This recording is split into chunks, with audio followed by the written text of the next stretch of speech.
Hi guys, Horus the Sky God Pharaoh here, and today we're going to be reacting to Top 10 Antarctica Urban Legends. Too real to ignore. Don't forget to like, share, and subscribe, and let's get right into this. Not many people dare to travel down to the South Pole and trek through the tumultuous tundra that is Antarctica. And of the already small numbers that make the trip, even fewer have lived to tell the tale. But it's not just thrill-seeking adventurers that went missing who stir up conspiracy theories of ghosts and demons, but the wonders of what could be lying below the thousands of miles of undiscovered ice lands as well. Welcome back, everyone. My name is Kennedy, and thank you so much for tuning in to another video today. If you enjoy folklore, urban legends, and even a conspiracy theory or two, then you, my friend, have come to the right place, because today we are counting down some of the most terrifying legends associated with the polar desert. Alright, enough of my blabbering, let's get into the top 10 Antarctica urban legends, too real to ignore. Starting us off at number 10 is the Ningen. Arguably the most famous folklore creature associated with Antarctica, the Ningen is said to be a terrifying deep-sea cryptid that has been terrorizing sailors for centuries. Gotta be an extraterrestrial. Bigfoot, he's an extraterrestrial. First recorded in the early 1700s by Japanese sailors who were exploring the Southern Ocean, the Ningen is often described. Why would a country in Japan, so far up north, go so far down south to Antarctica?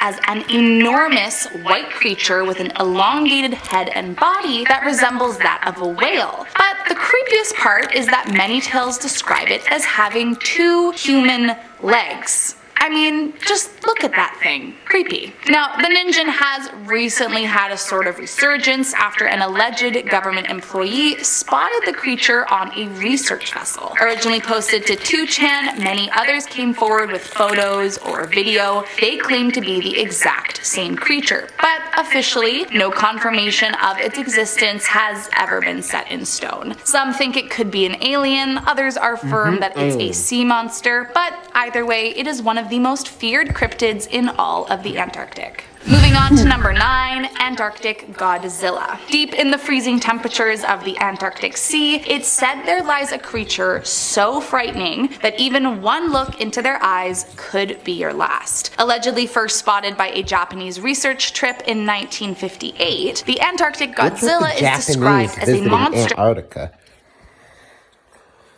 Like, they're not close to Antarctica. Australia and Argentina, they're closer. So I could understand why they have bases in Norway. That surprises me too. But Norway actually doesn't surprise me because they're a cold country. Now that you mention it, I've seen a couple video games where it snows in Japan. Can't remember the name of those samurai games, but I'm pretty sure it snows in Japan. With a head length of 30 inches, who looks like a cow from the front, but a monkey from the top. Said to be covered in brown, dark hair with large eyes and pointed ears, the worst and scariest part of this creature is the serrated fin on its back that it can use to slice you in two at the slightest sign of aggression, which frankly sounds terrifying. But it only gets worse. So as this creature is named Antarctic Godzilla, it's, supposed to be super huge and terrifying, but it's believed that it can survive in not just water, but land too. So pretty much you are never safe. So really it's just one more reason that visiting the Antarctic isn't really for me. Moving on to number 8, an alien base. We have reached that time in our list where we get to talk about everyone's favorite mysterious being, the aliens, of course. Now, when it comes to aliens, there are lots of opinions about how real or not real they are, but if this next story is to be believed, there is allegedly a secret alien base with advanced and unconventional weapons hidden in the icy waters of the Antarctic. So, according to a video uploaded by UFO hunters, a mysterious anomaly about 180 kilometers waters off the coast of Antarctica has been spotted, and they think not only is it some kind of hangar for a spaceship, but Sure that looks actual like it. aliens are likely residing there too. Now, this may be more on the Reptilians, the people that control the government, go there. Even heard a conspiracy theory that Hitler's still alive and he's living in Belgium and he takes portals to Antarctica. This might just be Adolf's reincarnation portal right here. conspiracy side of things rather than urban legend, but whatever, it's all fun. Believers claim that an expedition should be organized so we can I struggled for years in the kitchen. I'd work out 6 days a week, but struggled with eating cleaner. But now, confirm the existence of the aliens, but others think that if we aren't careful, we may just kick off an intergalactic war. So, whatever it is, let's just hope we tread carefully. Moving on to number 7, Deception Island Sea Monster. In 1906, a Norwegian-Chilean whaling company started using Whalers Bay as a Told base you, the Norwegians. Chile doesn't surprise me because they're right by the South Pole.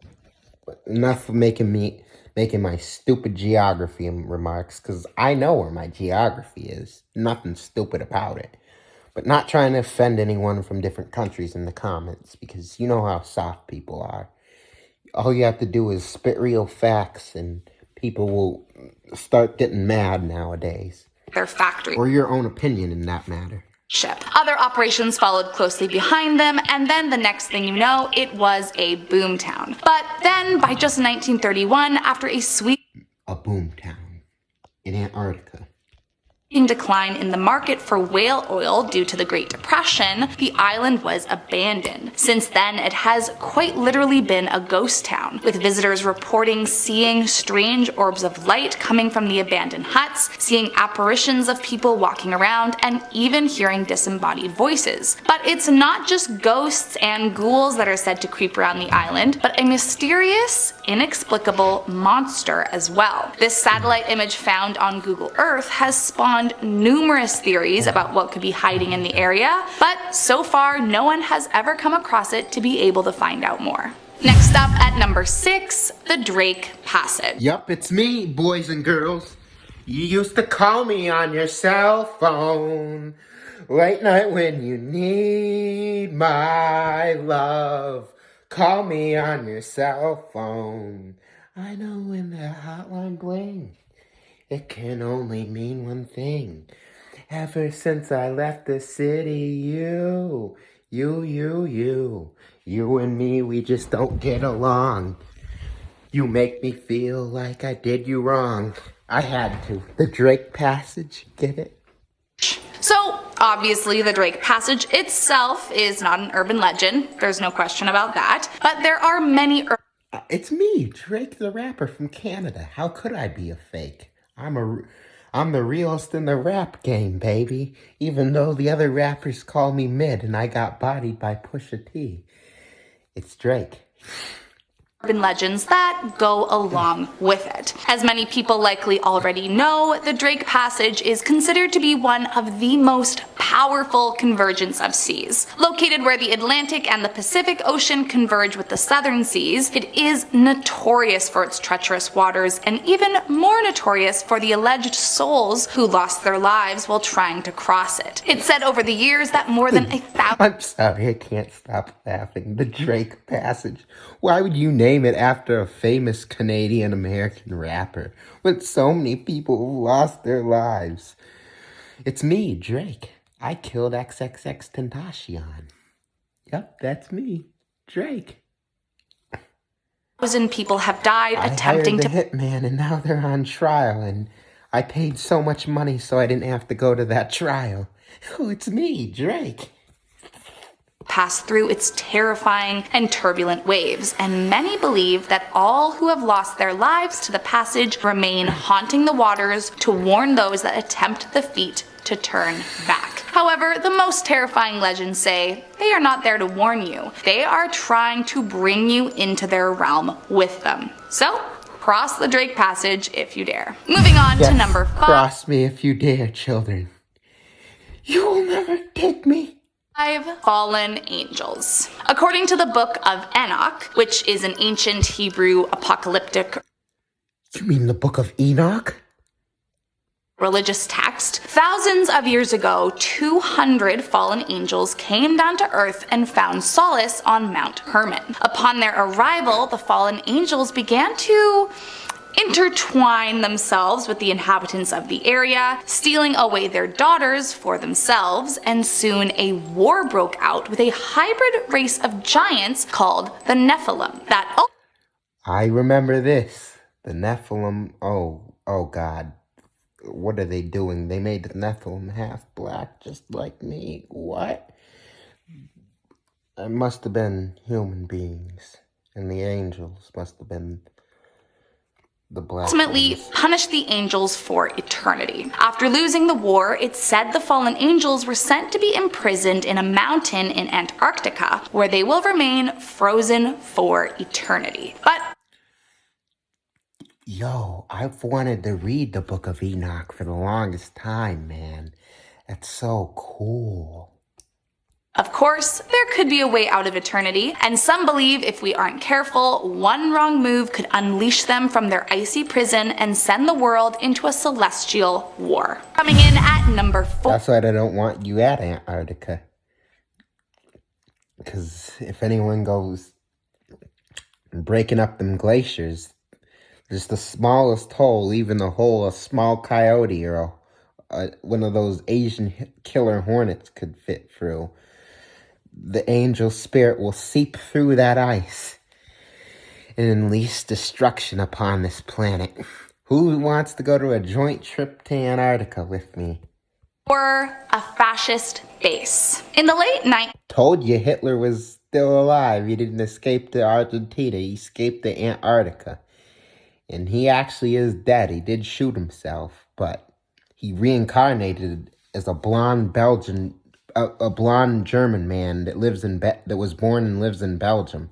And now that Hitler knows he's reincarnated, he's hiding out in Antarctica. Just a conspiracy theory, but I don't think it's a conspiracy theory. I think it's solid evidence that Hitler is still in Antarctica. But enough with the goofy facts. Well, what the Matrix would call goofy.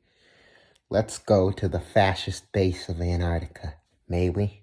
1930s, just before World War II broke out, fascist Germany set out on an expedition to explore Antarctica and eventually came across a section of land that they declared was theirs, New Swabia. Now, this defunct area has long been the subject of legends and conspiracies through the years, but none more terrifying than the legend of the base. As the story goes, in the wake Was I right? Tell me, was I right or wrong? Watch, there's no Nazis in that base. the expedition, the party... That's what they claim. There's no Nazis in the base. You can't trust the 6 o'clock news, children. Or the TV screens, or the magazines. You can't trust anything they have on there, because whatever they're saying on there isn't true, because it's a deeper meaning to what's happening. And they're not showing you the full story on the 6 o'clock news. built a huge top secret military base there. And after the war, high-ranking leaders, scientists, and elite military units who were trying to evade their crimes are claimed to have escaped to this base and survived. But that's not all. Some stories say that this base is not just a top secret hideout for the world. Ready to refresh your style with Stitch Fix? First, tell us how you like your clothes to fit. The colors World's most notorious and evil man, but since the party was often associated with occult practices, some say that the base also leads to aliens, demons, and even an entrance to inner Earth. Moving on to number 3. Okay, I believe the last one. Definitely, that if the Nazis went there and built a base right above where it enters the inner Earth, I could believe that. Scott's Hut. During the early 1900s, there was a huge race to be the first country to reach the South Pole. Then in 1911, explorer Robert Falcon Scott and his team set out on a mission against Norway, later called the Terra Nova Expedition, to do just that. A hut was pre-constructed in Britain that was brought over as a base camp for the crew, and they set it up near the Great Ice Barrier. Eventually, it was decided some men would stay behind with supplies and shelter and the rest of the team would venture out further. But sadly, their mission was ultimately a bust, as by the time they reached the pole, the Norwegian flag had already been planted. So the men turned around. Kind of reminds me of that Family Guy episode where Peter Griffin and his family tried to climb Mount Everest to beat the Fishmans. Because Fishman thinks he's better than Peter Griffin, and Fishman and Lois used to date back in the day, so Peter thinks he can prove them wrong. The Griffins think they can prove the Fishmans wrong by climbing Antarctica. No, climbing Mount Everest, not Antarctica. Excuse my stupid grammar. But, this reminds me just of that Family Guy episode, except they're not climbing a mountain, they're on a sea expedition. Still would have been funny if they made an episode about that, too. To head back. But sadly, due to frostbite, starvation, and disease, the men died off one by one and never made their return. I knew they'd die. Don't know why, but I kind of knew it. How'd they die other than frostbite? Did this girl say they starved to death? Was ultimately a bust, as by the time they reached the pole, the Norwegian flag had already been planted. So the men turned around to head back. But sadly, due to frostbite, starvation, and disease, the men died off one by one and You never... said starvation and disease, didn't you, madam? Well, pretty sure all three of them killed them. Made their return. Ever since, legend has it that the hut is where the ghosts of the perished men live, and visitors claim that you can hear strange voices and footsteps all around the cabin. It wouldn't surprise me. It wouldn't freaking surprise me. Apparently, the minute you walk in, you feel as though you're being watched, and some even swear they have seen the ghosts of Scott and his men lurk inside. Moving on to number 2, Mount Erebus. Mount Erebus is the southernmost volcano on Earth, and Really? it is still very much active. Some like to refer to it Volcano. Active. Antarctica? Snow? Yeah, it gets deep up in this video. No pun intended. as the place where fire meets ice, as well inside the mountain it is still swirling with... My question, if Antarctica is so cold, how does this thing not erupt?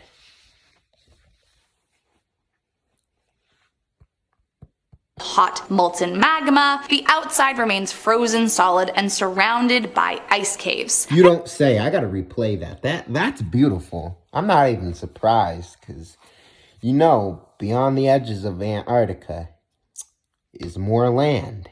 Because if you go to the center of Antarctica, I'll have to make a video about it. There's so much evidence, and I'll have to gather it. Fire meets ice, as well inside the mountain it is still swirling with hot molten magma. The outside remains frozen solid and surrounded by ice caves. And while that might sound super cool, it is also the site of the infamous Ross Island plane crash, and that is where our urban legend begins. One fateful day in 1979, a tourist plane from New Zealand was flying over Antarctica. Though exactly what happened is unknown, somehow the computer directing the flight got rerouted, and instead of taking the usual route, ended up flying dangerously close to the mountain, and in the blink of an eye, the plane crashed, instantly. You said a passenger plane? You know Antarctica's full of supernatural things. We know the government keeps it frozen for a reason. But, holy crap, don't go back to Scott's hut. Also the site of the infamous Ross. In the blink of an eye, I need to see what happened. Was this a passenger plane?